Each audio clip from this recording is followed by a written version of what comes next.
جی السلام علیکم، میں غلام مرتضیٰ ظفر کینیڈا سے روشن ٹی وی کے لیے روشن تاریخ کے سلسلہ میں قسط نمبر 22 لے کر جو ہے نا وہ حاضر ہوں۔ تو اس قسط میں جو اس سے پچھلی تھی اس سے ذکر چل رہا ہے 21 نمبر قسط سے، یہ سمجھے اس کا دوسرا پارٹ ہے۔ تو سوری جو ڈائنیسٹی ہے اس کا ہم ذکر کر رہے تھے کہ پہلے ہم نے شیر شاہ سوری کا جو ہے نا وہ ذکر کیا کہ شیر شاہ سوری کتنا ایک اچھا اور رحم دل حکمران تھا، اور اس نے کتنی فتوحات حاصل کی، اور اس نے مغلوں کو شکست دے کر ہمایوں کو یہ تخت جو ہے نا وہ حاصل کیا تھا۔ اور پھر خود تو 5 سال ہی حکمران رہا، مگر اس کے بعد پھر جو ہے نا جب یہ خود فوت ہوا گولا لگنے سے زخمی ہو گیا تھا، تو پھر حکومت جو ہے نا وہ آ گئی اس کے جو بیٹا ہے سلیم شاہ سوری۔ تو 1545 سے 1553 تک جو ہے نا وہ اس نے سلیم شاہ سوری نے جو ہے نا وہ حکومت کی۔ اصل میں شیر شاہ سوری نے اپنے بڑے بیٹے عادل شاہ کو جانشین مقرر کیا ہوا تھا کہ یہ میرے بعد جو ہے نا وہ حکمران وہ بنے گا، مگر عمران نے سوچا کہ نہیں، جو چھوٹا بیٹا جلال شاہ ہے، جلال خان، اس کو حاکم بنایا جائے۔ اور اس کی وجہ یہ تھی کہ جلال خان جو ہے نا ہمیشہ وہ اس کے شیر شاہ سوری کے ساتھ رہتا تھا، اور جو بڑے بڑے معرکے ہوئے تھے آگرہ کا، کنوج کا، کلنجر کا، وہ سارے، تو اس میں یہ جلال خان جو ہے نا یہ ساتھ رہتا تھا، اور اس کی بڑی تربیت کی ہوئی تھی ویسے اس نے جو ہے وہ شیر شاہ سوری نے۔ تو اس لیے عمران نے یہ سمجھا کہ عادل شاہ سے یہ شیر شاہ جو ہے نا یہ کہ سلیم شاہ زیادہ بہتر ہے، تو اس کو حکمران بنا دیا۔ تو اس نے ویسے اس کا جلال خان نام تھا، تو جب وہ حکمران بنا تو سلیم شاہ سوری کے نام سے یہ تخت نشین ہوا۔ 25 مئی 1545 کو اسی کلنجر کے قلعہ میں ہی اس کی تاج پوشی کی گئی، وہاں اس کے بادشاہ ہونے کا اعلان کیا گیا، اور پھر یہ بادشاہ بن گیا۔ تو اس نے چونکہ باپ کو کلنجر کی فتح کرنے کے وجہ سے ہی فوت ہو گیا تھا، تو اس وقت کلنجر تو فتح ہو گیا تھا، مگر ابھی تک اس کا جو حاکم تھا کرت خان اور باقی ان کو سزا وغیرہ نہیں ملی تھی، تو قید تھے وہ۔ تو اس نے سلیم شاہ نے اقتدار سنبھالتے ہی سب سے پہلے جو کلنجر کا حکمران تھا کرت سنگھ، اور اس کے جو 70 سردار تھے، ان سب کو جو ہے نا وہ قتل کروا دیا، اور کسی کو بخشا نہیں تھا۔ مگر اس کے بعد جب یہ اپنی حکومت کی واگ ڈور سنبھالتا گیا، مضبوط ہوتا گیا، تو پھر یہ بالکل وہ بہت ہٹ دھرم ہو گیا تھا، ہمارے عمران خان صاحب کی طرح، بس اپنی ضد پہ اٹک جاتا تھا، اڑ جاتا تھا، اور اس سے پیچھے نہیں ہٹتا تھا۔ جو کہتا تھا وہ کہتا تھا پتھر پہ لکیر ہے، تو اس سے پیچھے نہیں ہٹتا تھا۔ تو اسی لیے پھر امراء جو تھے وہ تھوڑا اس کے خلاف ہونا شروع ہو گئے۔ خواص خان جو کہ بڑا معتمد تھا، جو ہے نا پہلے ہم نے ذکر کیا پچھلی قسط میں شیر شاہ سوری کا، تو وہ بھی اس کے ساتھ تھا، اس کی ہمدردیاں سوری خاندان کے ساتھ تھیں، مگر وہ بھی اندر سے تنگ آ گیا کہ یہ تو سنتا ہی نہیں کسی کی بات۔ ادھر جو لاہور کا گورنر تھا ہیبت خان، وہ جو ہے نا وہ بھی بڑا تنگ آ گیا، اور اس نے خواص خان کو بھی اپنے ساتھ ملایا، اور اس کے سلیم شاہ کے حکم ماننے سے انکار کر دیا، بغاوت کر دی۔ مگر بعد میں پھر جب سلیم شاہ ان کے مقابلے کے لیے نکلا ہیبت خان کے، تو پھر ہیبت خان چاہتا تھا کہ اس کے بعد میں بادشاہ بنوں گا، مگر جو خواص تھا وہ چاہتا تھا کہ نہیں، سوری خاندان میں سے ہی کسی کو بنایا جائے گا۔ تو اس پہ دونوں کے پھر اختلافات ہو گئے، اور پھر یہ الگ الگ ہو گئے۔ تو اس طرح پھر ان کا چونکہ پہلے خواص خان اور ہیبت خان ملے ہوئے تھے، تو پھر اس نے سلیم شاہ سوری نے ہیبت خان کو جو ہے نا وہ شکست دے دی تھی، اس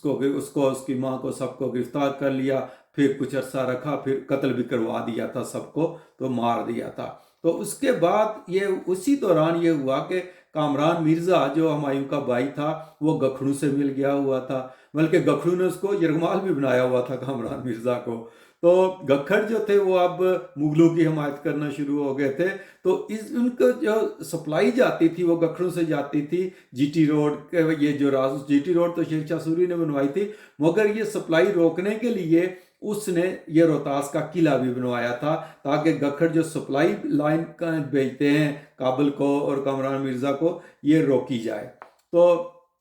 اس طرح یہ جو تھا سلیم شاہ یہ بھی پھر یہاں سے ایبک خان پہ فتح پانے کے بعد گوالیار چلا گیا، تو پھر وہاں بیمار ہو گیا اور بیمار ہو کر پھر 1553 میں یہ فوت ہو گیا۔ تو اس کے بعد جو ہے پھر محمد شاہ سوری جو ہے نا اس کی حکومت آئی، وہ بھی 1 سال ہی رہا یا اس سے بھی کچھ تھوڑا عرصہ۔ تو سلیم شاہ جب فوت ہوا تو عمرا نے اس کا ایک بیٹا تھا چھوٹا 12 سال کا شہزادہ، اس کو تخت نشین کر دیا، مگر ابھی 3 دن ہی اس کی تخت نشینی کے ہوئے تھے کہ شیر شاہ سوری کا ایک اور بھتیجا بہادر خان نکلا کہ نہیں میں جو ہے نا وہ حکمران بنوں گا، میں بادشاہ بنوں گا۔ حالانکہ یہ شہزادہ جو تھا یہ بھتیجا بانجا تھا اس کی بہن کا جو ہے نا وہ بیٹا تھا، مگر اس نے بہادر خان نے کیا کیا کہ زنان خانہ میں داخل ہو کر اپنی بہن جو تھی سلطانہ بیگم اس کے ہاتھ سے اس بیٹے کو چھینا 12 سال کے شہزادے کو اور قتل کر دیا، اور اس طرح خود جو ہے نا وہ محمد شاہ کے لقب سے تخت پر بیٹھ گیا، تو اس نے حکمرانی سنبھال لی۔ تو یہ کیا کرتے زور ہوتا ہے ان کا، تو یہ بڑا عیاش تھا بالکل ہی جو ہے نا کوئی ان پڑھ تھا، کچھ سمجھ بوجھ تھی نہیں حکمرانی کی، تو اس نے کہتے ہیں کہ دکاندار تھا ہیمو نام کا، اس کو وزیر اعظم بنا دیا تھا۔ تو اس طرح بس جو ہے نا وہ اپنا جو بینوئی تھا ابراہیم خان سوری اس کو بھی یہ گرفتار کر کے قتل کرنا چاہتا تھا، مگر اس کی بہن نے ابراہیم خان کو اطلاع دے دی تو وہ بھاگ کر چنار چلا گیا تھا، اور وہاں جا اس نے پیچھا کیا اپنے کچھ جنرلوں کے ذریعے، مگر پھر کیا ہوا کہ جو ابراہیم خان تھا، ابراہیم شاہ سوری وہ اپنی فوج لے کر وہ اس محمد شاہ سے جان چھڑانے کے لیے واپس آیا، اور اس نے حملہ کیا جو ہے نا وہ دلی کے اوپر، اور پھر جو ہے نا وہ اس کو شکست دی محمد شاہ کو، تھوڑا عرصہ ہی رہا، اور اس کو پھر مارا نہیں تھا مگر اس کو وہ بھاگ کر بنگال گیا، اس کو کہا اس نے کوئی جاگیر دے دی تھی کہ تم چلے جاؤ دفع ہو یہاں سے، تو اس سے جان چھڑائی۔ اور پھر کیا ہوا کہ ابراہیم شاہ جو ہے نا اس نے تخت چھین لیا تھا، مگر ابھی 2-3-4 ماہ ہی گزرے تھے کہ شیر شاہ سوری کا ایک اور بھتیجا سکندر شاہ سوری جو ہے وہ آ ٹپکا، اس نے کہا کہ نہیں یہ تخت میرا ہے، تو پھر وہ بھی سوری ہی تھا، دونوں کے درمیان پھر جو ہے نا وہ جنگ ہوئی، اور اس پہ جو سکندر خان سوری تھا اس نے ابراہیم خان سوری پہ فوقیت حاصل کر لی، فتح حاصل کر لی، تو وہ جو ہے نا وہ تخت کے اوپر جو ہے نا وہ بیٹھ گیا، اور ابراہیم سوری کو جو ہے نا وہ شکست ہوئی تھی، اور اس طرح جو ہے وہ ابھی یہ سب کچھ چل ہی رہا تھا، تو سوری آپس میں دست و گریبان ہو رہے تھے، تو ادھر سے ہمایوں بھی آ ٹپکا، وہ پچھلی قسط میں ہم نے بیان کر دیا ہے۔ تو ہمایوں نے پھر آ کر حملہ کر کے اس سکندر شاہ سوری سے اپنا تخت 1554 میں حاصل کر لیا واپس، اور ان کے درمیان سرہند کے میدان پہ جو ہے نا وہ لڑائی ہوئی، اور اس لڑائی کی جو کمان تھی وہ شہزادہ اکبر کر رہا تھا، جو شہنشاہ اکبر بنا، وہ بھی 12-15 سال کا اس وقت تھا، تو اس کا تعلق بیرم خان اس کے ساتھ تھا۔ تو یہ آگے سٹوری اب اکبر کی اور بیرم خان کی وہ چلے گی۔ تو اس طرح سکندر شاہ شکست کھا کر بھاگ کر بنگال چلا گیا، اور پھر وہیں فوت ہو گیا تھا، اور پھر تخت واپس ہمایوں کو ملا، اور پھر ہمایوں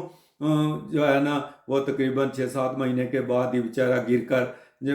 پیچھے بیان کیا ہے وہ بھی فوت ہو گیا۔ تو اس طرح جو ہے نا وہ مغلوں کے پاس حکومت دوبارہ سوریوں سے واپس آ گئی۔ تو اب آگے جو ذکر چلے گا وہ شہنشاہ ہند اکبر کا ذکر چلے گا، کہ جس نے ایک نئی تاریخ رقم کی ہندوستان کی تاریخ میں۔